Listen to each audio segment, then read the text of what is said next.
I can't stand Stevenson. No. Damn, man. So backwards. They hate black people. I'll go 12 rounds with a fighter. Oh, he's so boring. LOMACHENKO go 12 rounds with somebody. Oh, he's the Matrix. The Matrix. I never seen nothing like him. He is the Matrix with his angles and his ability to still punch off of them. Round number 6 of this title fight. Crazy. Dante's Boxing Nation, what's going on, guys? So that was Shakur Stevenson talking about the obvious racial double standards that exist in the sport of boxing today. He said that a long time ago, by the way. But what's amazing to me is the same double standards that Shakur Stevenson points out.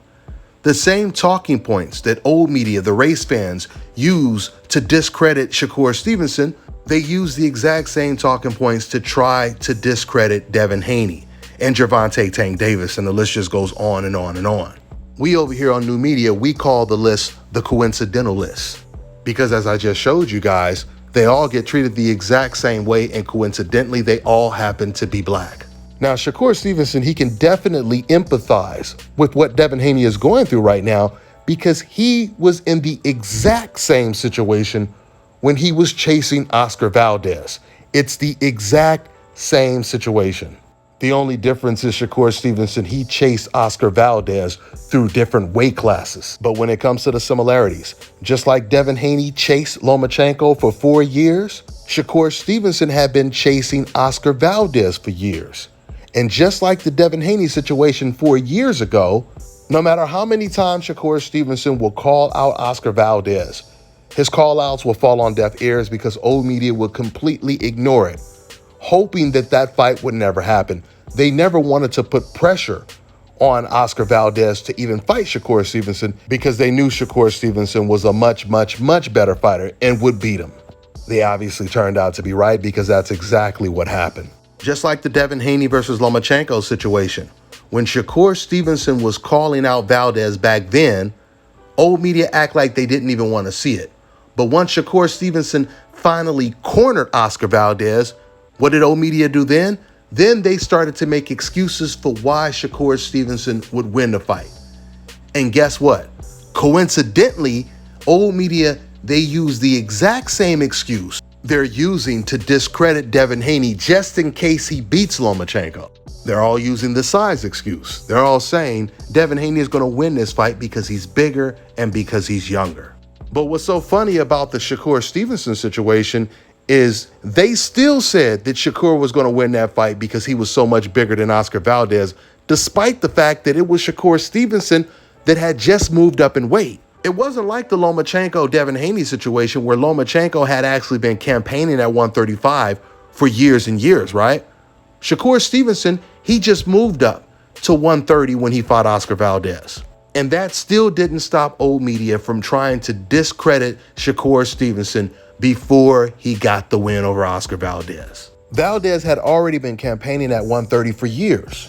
Matter of fact, just to point out more comparisons to the Devin Haney-LOMACHENKO situation, the whole reason Oscar Valdez moved up in weight in the first place was to avoid his mandatory at the time, Shakur Stevenson, just like LOMACHENKO avoided his mandatory, Devin Haney, 4 years ago, which is how Devin Haney ended up becoming the WBC champion then. With that being said, I want to show you guys how blatant old media is when it comes to trying their best to discredit fighters on the coincidental list like Shakur Stevenson before they get the win. So I want to go ahead and play this clip for you guys, and I'm going to surmise everything. So in this clip, this is the week leading up to the Oscar Valdez fight, right?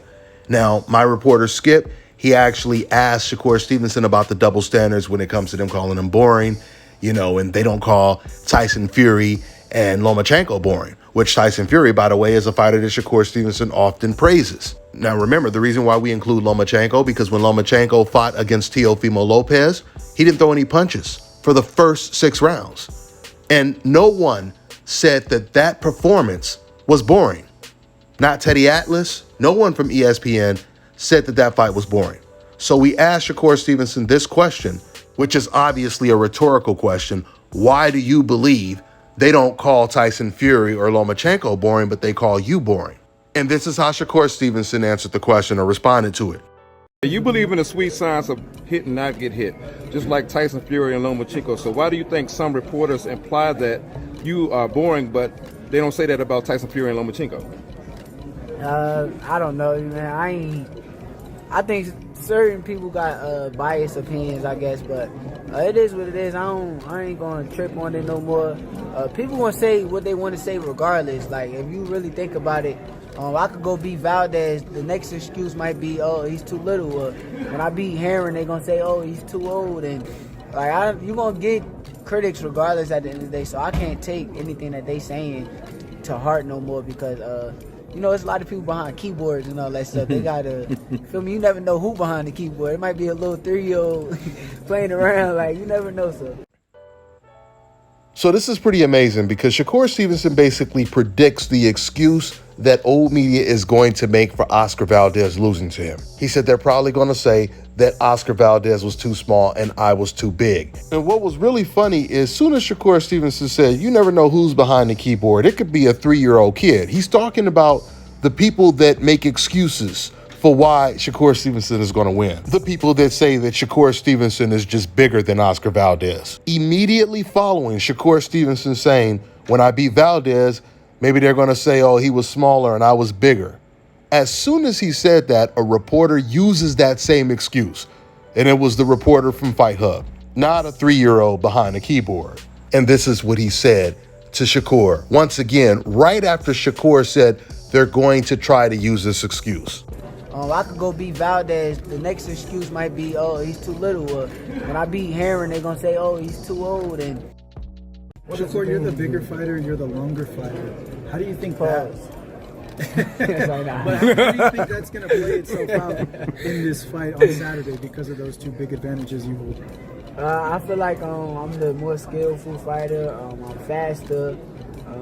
I never know who really the bigger fighter until fight day because a lot of people just stood with him. You look bigger than him. Yeah, but when I stood with Jamel was big. Okay. No homo. No homo. He was big as hell. And then, So you guys see how the reporter from Fight Hub, he tried to use this built-in excuse for Oscar Valdez. Shakur responded by saying, but Jamel Herring, he was way bigger than me. And when Shakur Stevenson was preparing for the Herring fight, none of these reporters were saying to Herring, you're so much bigger than him. Do you feel that's your advantage in this fight? Because they all knew Shakur Stevenson was going to win the fight. It wasn't going to matter if Herring was taller and longer than Shakur Stevenson. You notice none of these reporters said to Mario Barrios, you're so much bigger than Gervonta Tank Davis. None of these reporters said to Canelo Alvarez, you're so much bigger than Floyd Mayweather, especially considering the fact that Floyd Mayweather already moved up 5 weight classes. Canelo was 20 pounds bigger than Floyd Mayweather the night of the fight. And none of these reporters ever gave credit to Floyd Mayweather for beating a guy that had that much of a size advantage over him. We know what time it is. So Shakur Stevenson, he should be able to empathize with what Devin Haney is going through when it comes to how old media is already trying to discredit him. But for some strange reason, Shakur Stevenson seems to be going harder than old media is when it comes to trying to take credit away from Devin Haney, assuming he beats Lomachenko this Saturday. Shakur Stevenson, he was asked to give his prediction for the fight. And this is what Shakur Stevenson says. And I want you guys to pay attention to how the question is even asked. The guy asked Shakur Stevenson simply, Haney or Loma? That's all he said. He didn't say who's going to win this fight and why. He didn't say, give me a breakdown. He just said Haney or Loma. And this is how Shakur Stevenson answered the question. Haney or Loma? Devin's too big. Yeah. Like, I think the size... Don't get me wrong, Lomachenko could fight. Mm-hmm. Devin is way out of his weight class. Like, he's going to make 35 and then shoot up to 150, 160, 9 times out of 10. And Lomachenko is going to be 137, 138. Yeah. So, like, it's just not even fair to me. I think that he's going to kill Lomachenko. Well, not kill him because I don't think Devin be, like, just beating people up, but he's going to outbox him. So in that interview, Shakur Stevenson says that Devin Haney is going to win because he's going to have a massive size advantage. But then in another interview, when Shakur Stevenson is asked about him fighting against Devin Haney next, he then says Devin Haney will be drained when he fights me. The same weight that Devin Haney is at right now, Shakur Stevenson is saying when Devin Haney fights him, Shakur Stevenson, that's when Devin will be drained. This is Shakur Stevenson right after his last win, hearing the news that Devin Haney is going to stay at 135. Tell him, come on. If that's what he want to do, I mean, I don't know why would he watch that and say that. I never seen Devin Haney really even hurt anybody before. He ain't really got the punching power. So if he watched that, he could tell that I could punch. I don't know what would make him say, let's do it. Maybe he's just a competitor. Maybe I just got to respect. Is that where you went? Yeah, he's going to smoke LOMACHENKO, but he's going to be drained coming back to fight me, and that's going to be ugly. That's what you want next, right? Yeah, for sure. Let's do it. He's going to be drained when he fights me, and that's going to be ugly. Guys, how can Devin Haney be drained when he fights against Shakur Stevenson, but have a massive size advantage when he fights against LOMACHENKO to where, according to Shakur Stevenson, it's not even going to be fair? If that's the case, Mayweather going into a Canelo-Alvarez fight wasn't fair because Canelo outweighed Floyd by 20 pounds. Dimitri Bivol versus Gilberto Ramirez wasn't fair because Gilberto Ramirez was way bigger than Bivol, and we've seen how easy Bivol beat him. You can honestly say everybody LOMACHENKO fought at 135. If we're using Shakur Stevenson's logic, it wasn't a fair fight because they were all bigger than LOMACHENKO. In fact, LOMACHENKO's easiest fight was against the biggest opponent, and that was Nakatani. That was his easiest fight at 135. That's the reason why when Fight Hub was trying to give Oscar Valdez that built-in excuse saying that he was too small, Shakur Stevenson, he shot that down by saying, I'm going to beat him with my skill. But when he talked about Haney versus LOMACHENKO, he never mentioned Devin Haney's skill at all.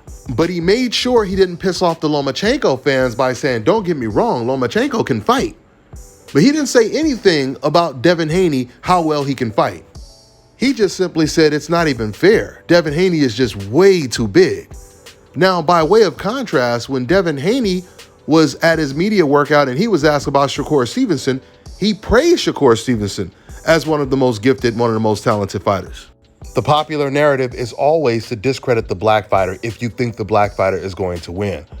But it just doesn't make sense to me to hear Shakur Stevenson use that narrative when they use that same narrative to discredit him. And this is what makes old media so effective, is because they always stay on code.